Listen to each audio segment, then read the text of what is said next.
Most people think amino acids, peptides, and proteins are basically the same thing.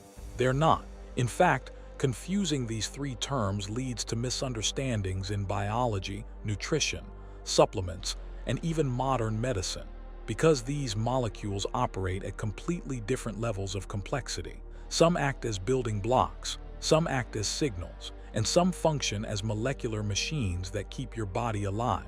So in the next few minutes, we're going to break this down clearly. No jargon, no hype, just the simple structure that explains how amino acids become peptides and peptides become proteins.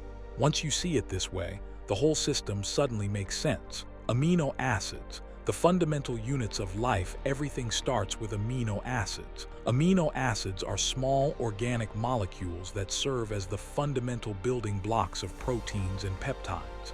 There are 20 primary amino acids used in human biology. Each amino acid has a similar backbone structure. An amino group, a carboxyl group, a hydrogen atom, a unique side chain, called an R group. That side chain is what makes each amino acid different. Some are hydrophobic, hydrophilic, positively charged, negatively charged, structurally rigid. This diversity is what allows life to build complex structures. Think of amino acids like letters in an alphabet. One letter by itself carries limited meaning, but arrange letters in different sequences, and suddenly you can create instructions, structures, entire systems. Amino acids alone do not act as hormones, do not function as enzymes, do not perform complex signaling. They are raw materials. However, some individual amino acids do have biological roles, like neurotransmitter precursors, but their primary importance is structural. The key concept here is, amino acids are components. They become functional when linked together. Peptides, short chains with biological instructions. When two amino acids link together through a chemical bond, that bond is called a peptide bond. 2 amino acids equals dipeptide. 3 equals tripeptide. Short chain equals peptide. There isn't a perfectly strict cutoff, but typically, peptides contain between 2 and about 40–50 amino acids. And this is where biology becomes interesting. Because once amino acids are linked in specific sequences, the chain begins to take on function. Many peptides act as messenger molecules. They bind to receptors on cells and trigger responses. Examples include insulin, regulates glucose metabolism, GLP-1, influences insulin secretion and appetite, oxytocin, involved in social bonding and uterine contraction, vasopressin, regulates water balance. These are short chains of amino acids, but they carry powerful biological instructions. Here's a useful analogy. If amino acids are letters, peptides are short sentences, and those sentences instruct cells. Peptides often function as hormones, signaling molecules, neurotransmitters, regulatory messengers. They are precise. They are targeted. They are often rapidly degraded.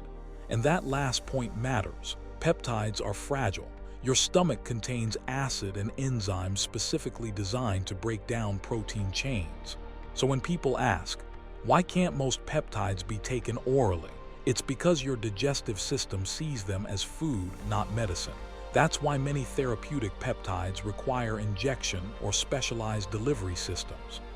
Proteins, complex molecular machines. Now let's scale up. When the amino acid chain becomes longer, typically over 50 amino acids, we usually refer to it as a protein. But size alone doesn't define it. Proteins don't just exist as long chains, they fold. And that folding is critical. A protein's function depends on its three-dimensional structure. There are multiple levels of protein structure. 1 primary structure, the amino acid sequence. 2 secondary structure, alpha helices and beta sheets. 3 tertiary structure, 3D folding. 4 quaternary structure. Multiple subunits interacting. This structural complexity allows proteins to perform advanced functions. Proteins can act as enzymes that catalyze chemical reactions, structural natural components like collagen antibodies that recognize pathogens, transporters like hemoglobin ion channels and receptors, unlike peptides, which often send signals. Proteins frequently perform mechanical or catalytic work. Think of it this way: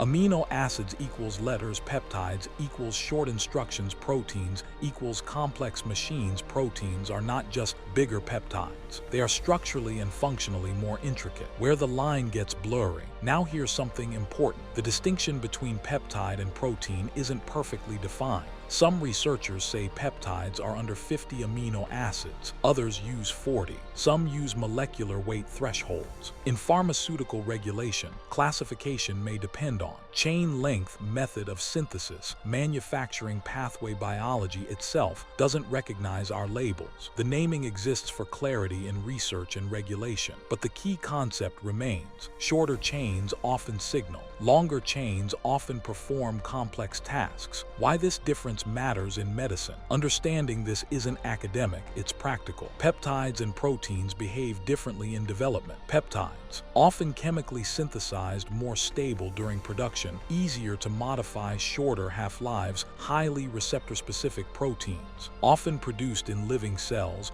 more structurally delicate, more expensive to manufacture, can trigger immune responses. For example, insulin is technically a peptide hormone, but because of its size and structure, it's sometimes discussed in both peptide and protein contexts. GLP-1 are peptide analogs. Monoclonal antibodies, those are proteins, much larger and more complex. Regulatory pathways, stability testing, and delivery strategies differ depending on classification. So when you hear peptide therapy, protein biologic, amino acid supplement, those are not interchangeable categories. They reflect scale and complexity. Common misconceptions. Let's address a few common misunderstandings. Peptides are natural, so they're automatically safe. Not necessarily. Many powerful toxins are peptides or proteins. Biological activity doesn't equal safety. Proteins are stronger than peptides. Strength isn't about size, it's about function and receptor interaction. Taking amino acids automatically boosts peptide production. Your body tightly regulates protein synthesis. You cannot bypass biological control systems by simply ingesting building blocks. And finally, marketing often blurs these distinctions. But from a scientific perspective, the difference is structural and functional, not promotional. Final summary. Here's the clear takeaway. Amino acids are the building blocks. Peptides are short chains that often act as signals. Proteins are larger, folded structures that function as complex machines. Same ingredients, different scale, different roles. Understanding that difference helps you interpret scientific claims more clearly, and that matters in a field filled with noise.